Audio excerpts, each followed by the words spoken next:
I think something that I've learned maybe the hard way, because I feel like I'm at a really good place now where the people in my life, I feel really solid. I think this is the first time in my life. Obviously, I've had really long relationships with my girlfriends and friends since elementary school. But something I learned is that you cannot help people that don't want the help and you can't force your beliefs and project that on someone that thinks something totally different.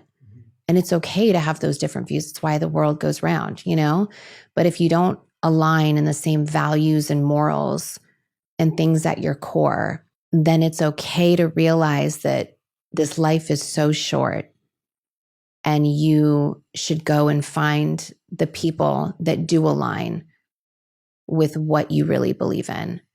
And I think sometimes there's so much going on that you can be blinded by so many other things that if you don't stop and think about what someone's true values and morals are and how they want to live their life, so much other things are going on. So I don't blame people that don't really stop and think about those things. I mean, those are some of the lessons that I would teach my kids when they're looking for friends and partners and relationships. Mm-hmm. Yeah, you can't really force things upon other people. You can't expect them to be where you're at your level. And sometimes that could really coexist really well. But then sometimes it really can't. Mm-hmm. You have to let go of the idea of molding people into what you want. Think about if there's something about yourself that you really want to change. The expectations of going into something and thinking you're going to get a different result or thinking you have the power to change someone is so selfish and so crazy. And everyone does it. And everyone has to learn on their own. And that's something that I've always sat back, helped friends, given them advice, but never really pushed, because even if I were to say, hey, don't walk down that path, trust me, I've been there, you don't want to go there. And they say, okay. And they follow you and they go on a different path. They'll never learn that lesson.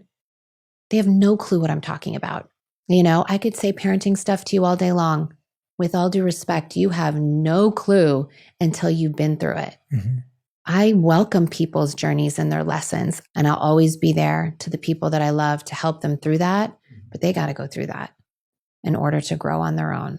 What's the biggest lesson you learned from your mom that you're trying to pass on to the kids? I think just how she makes people feel really heard and welcomed. She really is the most warm, welcoming person. And it's just her overall, it seems superficial, but it's not. Her party planning skills, it's not even that. It's just the welcomingness of, I don't even know if these are words I'm saying, but just her ability to be so warm and to make everyone feel like they were invited here. I'm going to create this special Easter dinner with the things on the table, that she had when we were growing up at my dad's house. She just has all this really special, nostalgic stuff around all the time and always tries to make everyone feel so special, but with a gathering so that everyone feels comfortable and can hang around. She just loves people in her space and loves to create these memories. And I think that we all got that from her, and we will all,